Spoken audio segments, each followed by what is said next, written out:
ગુજરાતમાં ઉમરેઠ વિધાનસભાની પેટા ચૂંટણી માટે ભારતીય જનતા પાર્ટીના ઉમેદવાર હર્ષભાઈ પરમાર 4 એપ્રિલને તેમનું ઉમેદવારી ફોર્મ ભર્યું છે। આ પ્રસંગે મુખ્યમંત્રી ભૂપેન્દ્ર પટેલ ખાસ ઉપસ્થિત રહી ભાજપ દ્વારા આ દિવસે શક્તિ પ્રદર્શનનું કરવામાં આવ્યું હતું।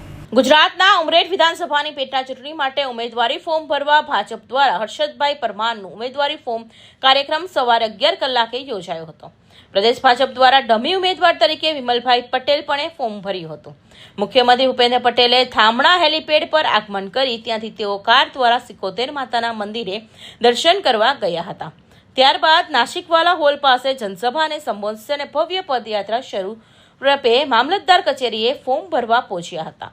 જિલ્લા પંચાયતના સભ્યશ્રીઓ, તાલુકા પંચાયત સભ્યશ્રીઓ, સરપંચશ્રીઓ અને ખૂબ જ મોટી સંખ્યામાં ઉમરેઠ વિધાનસભા મત વિસ્તારમાંથી પધારેલા સૌ ગામોના આગેવાનો, વડીલો, યુવાન દોસ્તો, મિત્રો, આજે જ્યારે આટલી બહોળી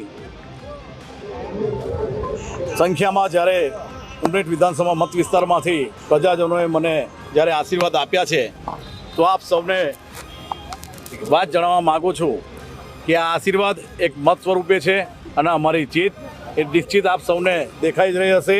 હું ને મારી ટીમ ગુજરાત તમને 100% વિશ્વાસ અપાવું છું કે ઉમરેઠ અને ઉમરેઠની વિધાનસભાના કોઈ પણ કાર્ય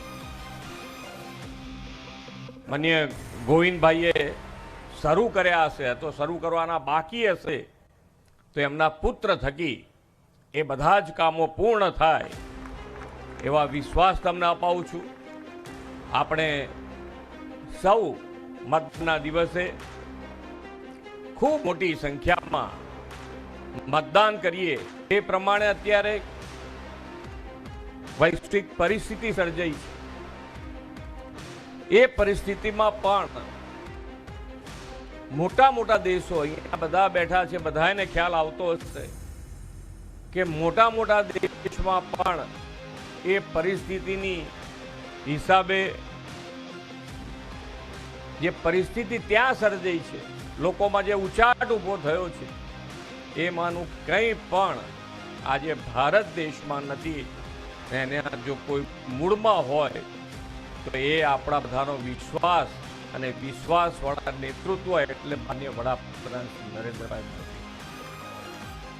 ઉમરેઠ વિધાનસભાની પેટા ચૂંટણીમાં આદરણીય હર્ષદભાઈ પરમારે જ્યારે ભવ્ય રેલી સાથે અને સૌના આશીર્વાદ છે, જે પેટા ચૂંટણી હર હંમેશ જ્યારે ગુજરાતમાં આવી છે ત્યારે ભારતીય જનતા પાર્ટી ભવ્ય મતોથી જીતી છે।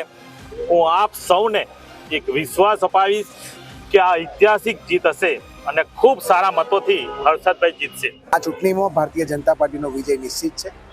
ભારતીય જનતા પાર્ટીએ ગોવિંદભાઈ પરમારની ખાડી પર પડેલી જગ્યા ઉપર એમના સુપુત્રને ટિકિટ આપીને શ્રદ્ધાંજલિ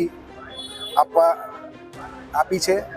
તો પ્રજાજનો પણ મત આપીને અને સૌથી ઐતિહાસિક લીડોથી વિજય બનાવીને ગોવિંદભાઈને શ્રદ્ધાંજલિ અર્પણ કરશે।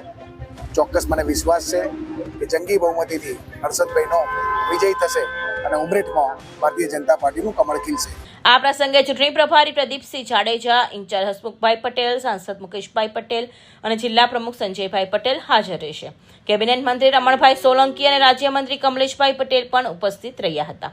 ઉપરાંત જિલ્લાના ધારાસભ્ય યોગેશભાઈ પટેલ, ચિરાગભાઈ પટેલ, વિપુલભાઈ પટેલ તથા મોટી સંખ્યામાં કાર્યકરો અને સમર્થકો પણ આ કાર્યક્રમમાં જોડાયા હતા। કૌશિક પટેલનો report, Hind TV news, Surat.